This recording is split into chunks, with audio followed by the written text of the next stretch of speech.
ایک دفعہ یہودیوں نے حضرت علی رضی اللہ تعالیٰ عنہ سے سوال کیا کہ علی بتاؤ کتا حلال ہے یا حرام ہے اور یہ دلائل سے ثابت کرنا ہے۔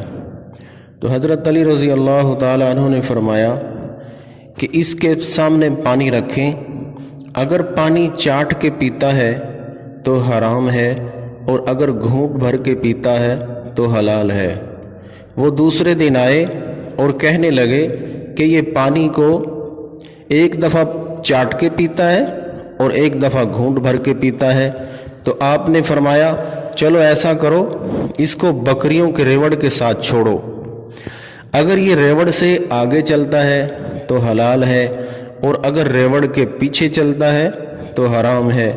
وہ دوسرے دن آئے اور کہنے لگے کہ بکریوں کے آگے بھی چلتا ہے پیچھے بھی چلتا ہے، یعنی حضرت علی جو بھی دلیل دیتے وہ اس کے الٹ بات کر دیتے، دونوں صورتیں بیان کر دیتے۔